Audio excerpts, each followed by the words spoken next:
I've had some conversations in the past few days that make me think again about human inspiration, influences, philosophies. A lot of time we will come across people in life that simply do not feel the same way that we do. And to a lot of us, this can be irking. This can be incredibly discontenting. This can take away from the attention that potentially we want to spend on larger, more beautiful things. So how do we rationalize whether or not we're being egotistical in our approach, or whether or not how we feel, the things that we do, whether or not they're actually the correct thing to do for us, a rational thing, perhaps a moral thing? Well, there's a couple of things that I've been thinking about in particular that may be of use to you in figuring this out. First and foremost, people will only appreciate things that they understand. At the end of the day, if we haven't taken time to think about a certain topic, if we haven't taken time to expand our mind or to at least dwell on certain subjects, it's going to be very difficult that when that subject comes along, we actually have something to say about it, something to feel about it.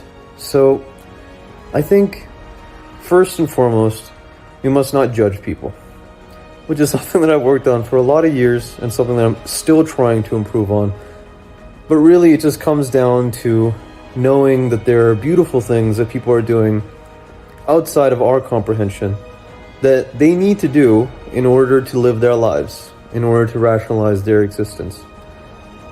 And the reality is that because we don't understand those things, even if we don't understand those motivations, if those things seem irrational to us, irksome even, I think there is something to be learned from them.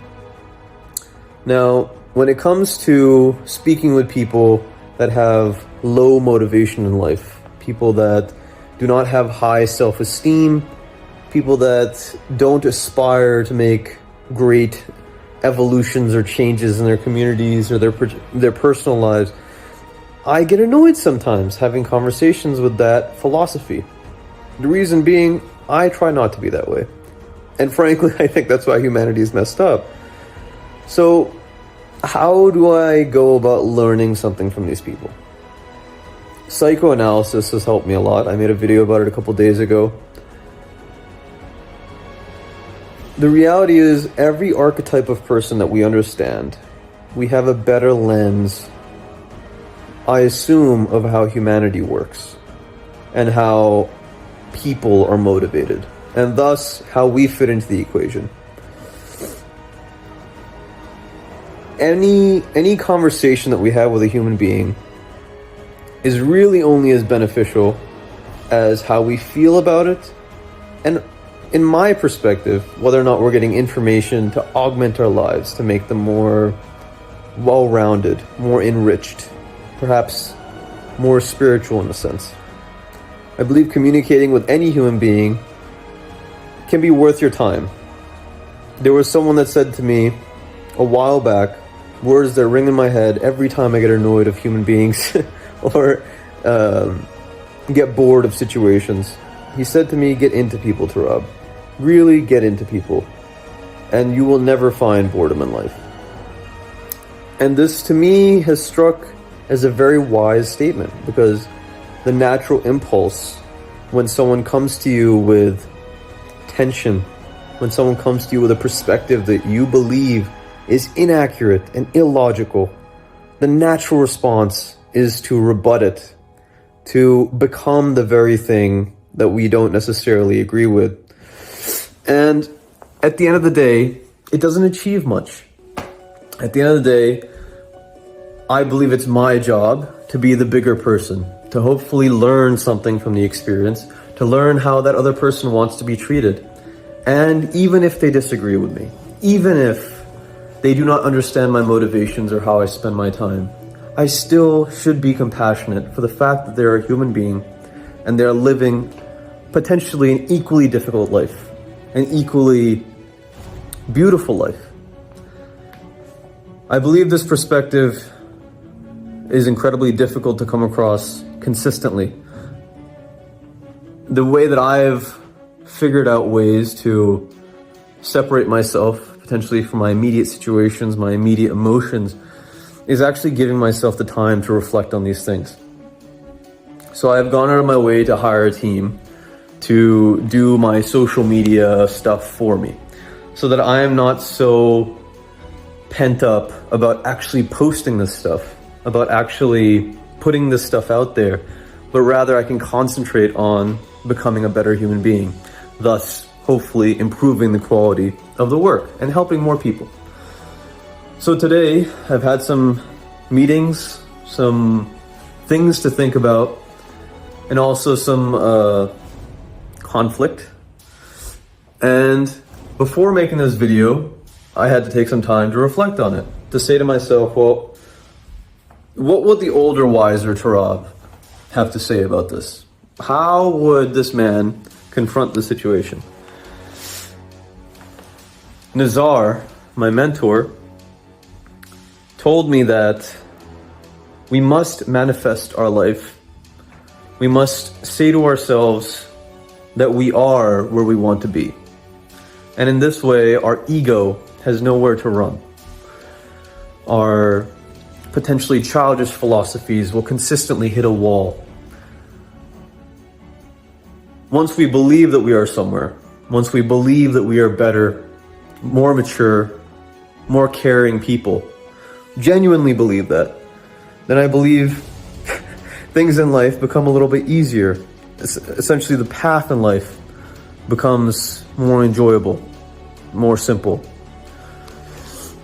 And when it comes to disagreeing with people, disagreeing with philosophies, coming across people that we may assume are less mature than us, or less advanced, whatever it is, the easier route is to judge them. The easier route is to turn away from them and to push them aside. And I will give merit to this. I will give merit to this because I believe strongly in environments. I believe strongly in the people that we decide to spend our time with. I'm not saying compromise that in any sense. Your friends, the people that love you, set firm boundaries that make you feel good about being in that environment, that make you feel respected, for sure. But try not to become callous.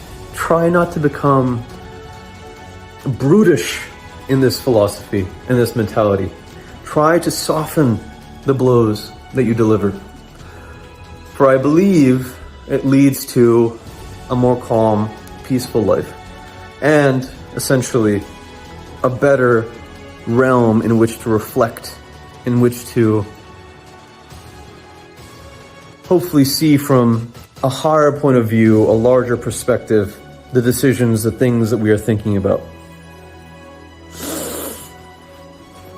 So I had a chance to, and mind you, I've made the mistake, but I speak from experience. I have spent many, many hours raging at people for being incredibly immature, for having a lack of long-term vision, for berating me for things that they don't understand. I have done it. I have done it. And it feels good to get it out. That inner darkness that we have pent up in our souls, it feels good to get that out. Sure. But the way that I'm trying to think about it these days is it's more of a pressure cooker than it is a shotgun.